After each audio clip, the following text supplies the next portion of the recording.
Coming up on KQ2 Sports Central, high school football rolling on as week 2 of the season, leaving us with some great moments. Plus, early season success for some area softball teams. We'll take a look back at the week that was across the area. And Mo West went toe-to-toe with a top 25 team in Division II, with the final seconds leaving the Griffins with a Week 0 loss. We break down the first game of the Griffins' 2025 season. All that and more coming up on KQ2 Sports Central. Welcome into KQ2 Sports Central. I'm Chris Roush, and it is a pleasure to be with you again this weekend. The high school fall sports season getting into full swing now. College sports starting their seasons up. So let's get right to it because we have a busy show, and we hope you enjoy it.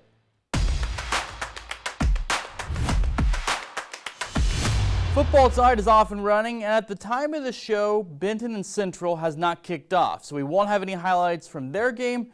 We have plenty of action from week 2 of the Missouri high school football season. Here are some of the top moments from the night.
Now here are the scores from across Northwest Missouri and Northeast Kansas from the week that was, including 11-man and 8-man football games. And it's never too early to get ready for next week, right? So here is the Week 3 schedule for Missouri high school football teams and the Week 2 schedule for Kansas high school teams. Well, we've seen some great early season performances of Missouri high school softball, haven't we? Some great plays, great games. So let's go ahead and look at some of the best of the first few weeks of the high school softball season.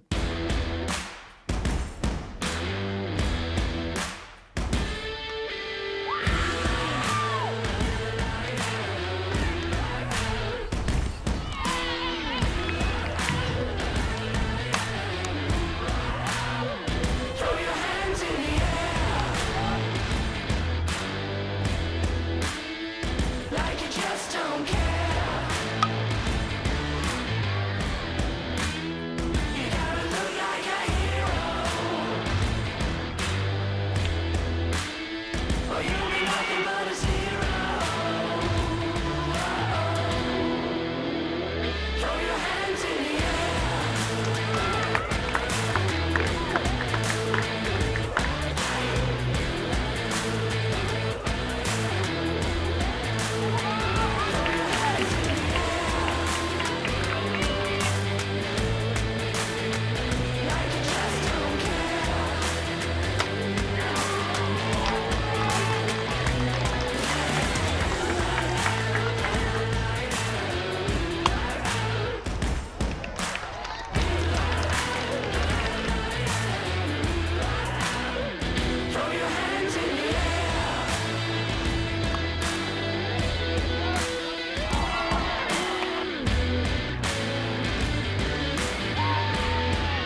All right, so let's look at volleyball now. The St. Joseph Sports Commission hosting a great early season preview tournament last weekend at Civic Arena.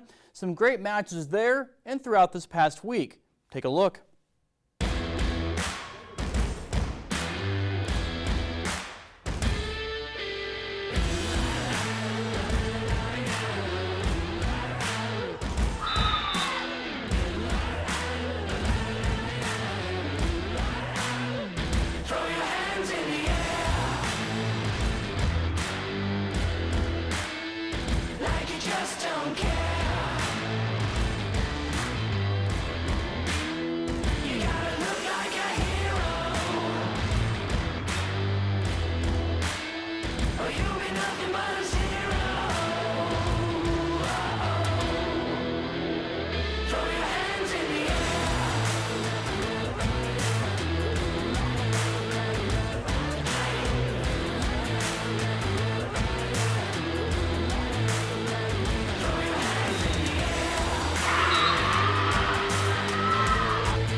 Still ahead on KQ2 Sports Central, former Central State champion golfer and Arkansas Fort Smith standout freshman Allie Perry earning a local honor.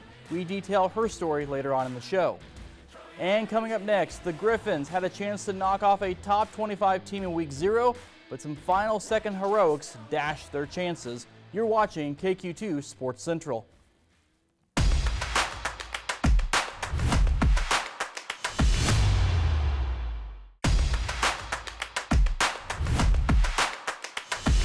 Welcome back to KQ2 Sports Central. I'm Chris Roush. It's a pleasure to be with you again this weekend. The Mo West Griffins coming into 2025 with a chip on their shoulder. They had some high expectations and something to prove in week 0 because of the disappointment they felt in 2024. The Griffins played really well in week 0 against a top 25 team up in Sioux Falls, South Dakota, the Augustana Vikings. But a last-second touchdown dashed the Griffins' hopes for an upset. Mo West, though, with a bye week this weekend, and there are some good things to take away from week 0.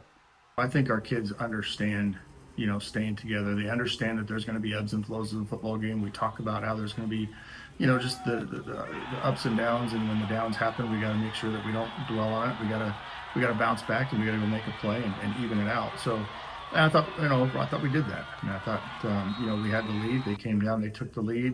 We came back and we answered.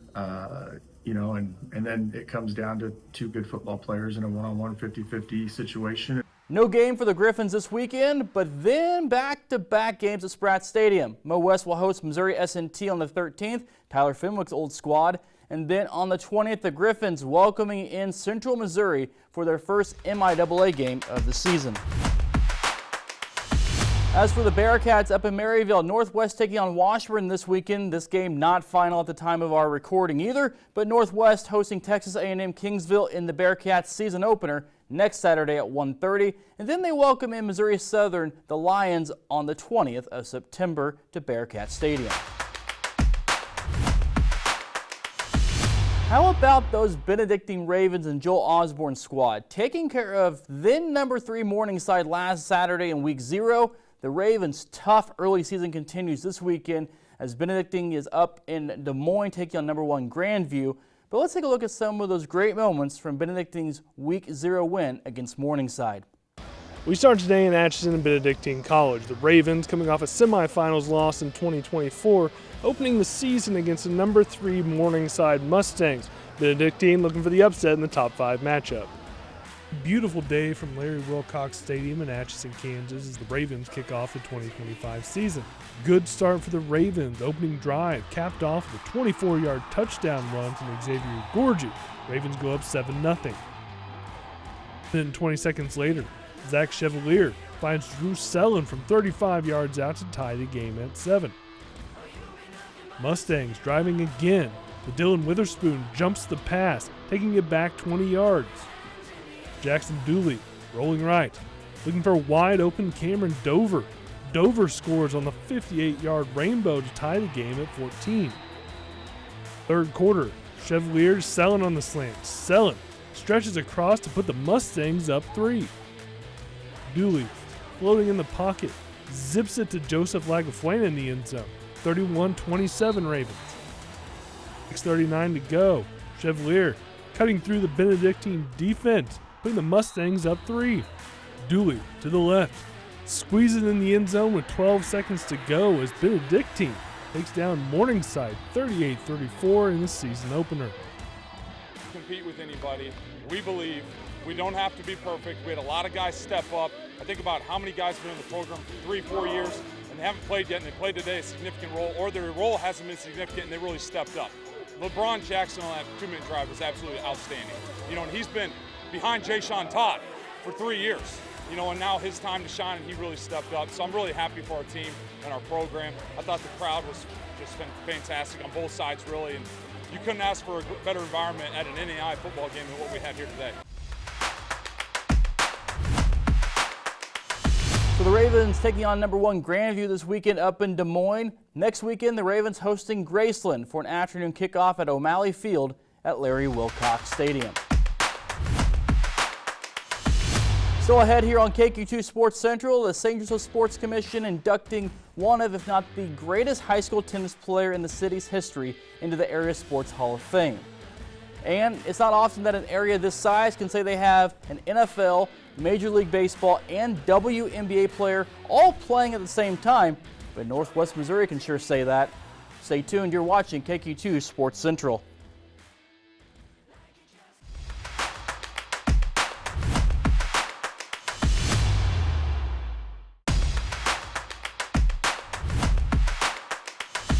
Well, it's pretty special for St. Joseph to have Noah Cameron, the former Central standout, pitching well for the Royals this season.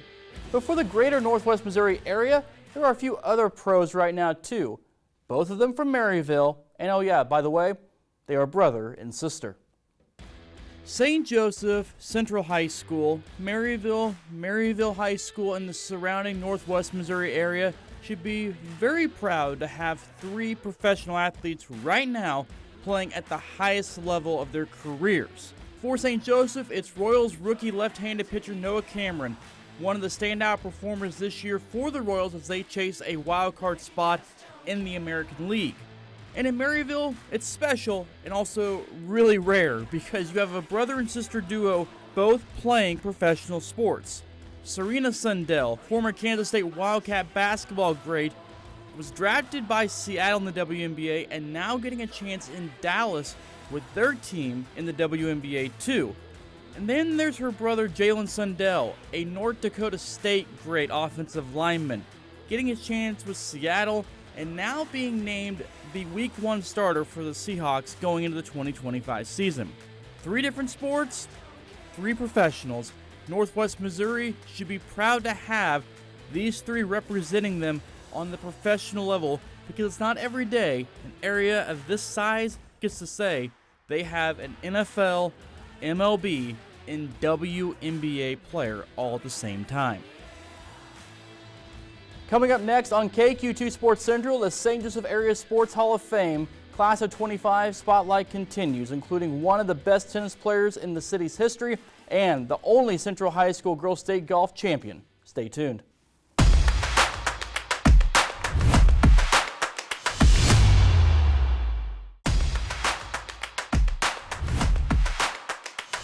The St. Joseph Area Sports Hall of Fame honors the best of the best that were either born here in the county and the city, made their sports career here in the county and city.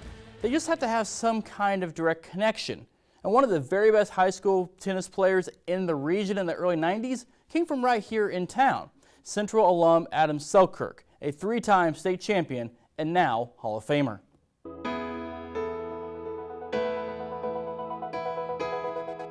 We and the rest of the tennis team were excited for him to get there because we knew that what had been a successful team was going to be even much more successful once he got there. In sports, there are great, and then there is the best. Adam Selkirk, the best 3 different times in his high school career, winning 3 state singles tennis championships. It was just about business. He just wanted to take care of it. He wanted to win. I don't remember how many straight matches he won, but after that year when he was lost his second match of the year at South Maria, he didn't lose any more matches, and he was just determined that he just was going to win. He was so good, the Central great ranked number 1 in the Missouri Valley 5-state region, and even in the top 25 of the USTA national poll for junior singles players from 1991 to 1995.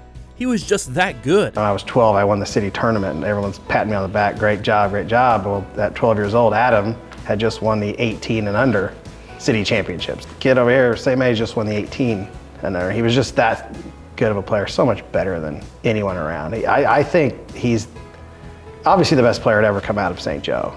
Maybe probably one of the best players to ever come out of the state. I'd be curious to see any high school tennis player come out of St. Joe that somebody could make an argument that that person would be as good, let alone better than Selkirk. He wasn't someone who bragged about how good he was, though. Selkirk wanted to make others better around him, and for all his success and accomplishments and performances between high school at Central and the University of Minnesota, Adam Selkirk now heads into the St. Joseph Area Sports Hall of Fame.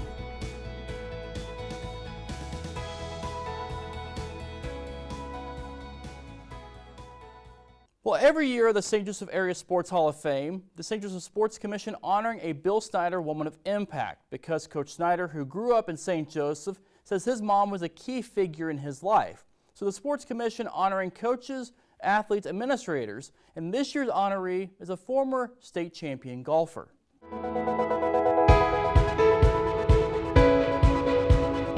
You don't get to have the credentials that Allie Perry has if you're not willing to sacrifice the time and put in the work. Allie Perry is one of the best golfers to come out of St. Joseph, and her career is really just getting started.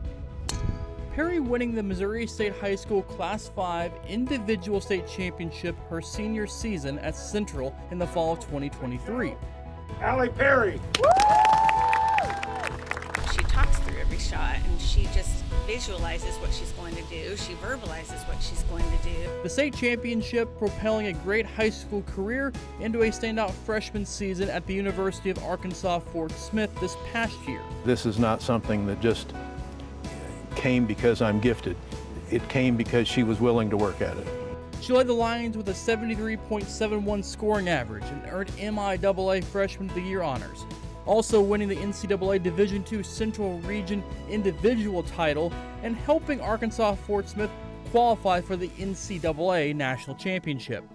Allie plays her best and does her best when the chips are down. When people have counted her out and you don't think that she can respond, she always has.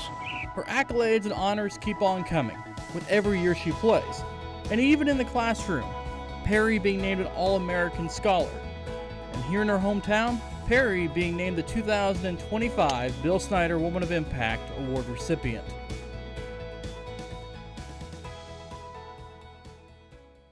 Still ahead on KQ2 Sports Central, we go into the archives and go back to the first year of the St. Joseph Marathon. Stay tuned. They like seeing this. They like following it. They like chasing it. Gives them a goal. There's a lot of patriots out there.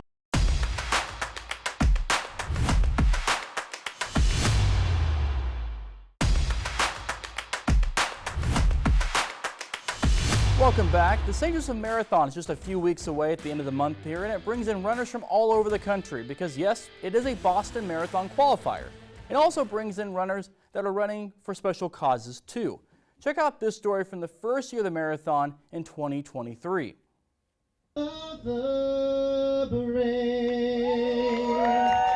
Especially inspiration to people. when I'm running with this. As runners took off from the starting line at Saturday's inaugural St. Joseph Marathon, one runner standing out from the rest. Randy Woodward, a Navy veteran from Nashville, Tennessee, loves running, but a roadside bomb in Iraq in 2005 nearly took away his ability to run. I was told I was never going to be able to run again. Before being hit by the roadside bomb, Woodward had already ran one marathon. So after spending months in a naval hospital, Woodward started working his way back despite all the leg damage. It took me quite a few years. About 5 years later, I was able to finally run another marathon. Running in St. Joseph's inaugural marathon marked Woodward's 69th race and 60th with this American flag, bringing some American pride to the race with him. Just a phenomenal story, and again, he came to St. Joe because he'd never run a marathon in the state of Missouri. I think that's pretty cool. Woodward says he didn't set out to run a marathon in all 50 states, but it's turned into a goal for him. I actually started out just to try to do 2 marathons in one weekend, and I was going to give up running because it's too painful.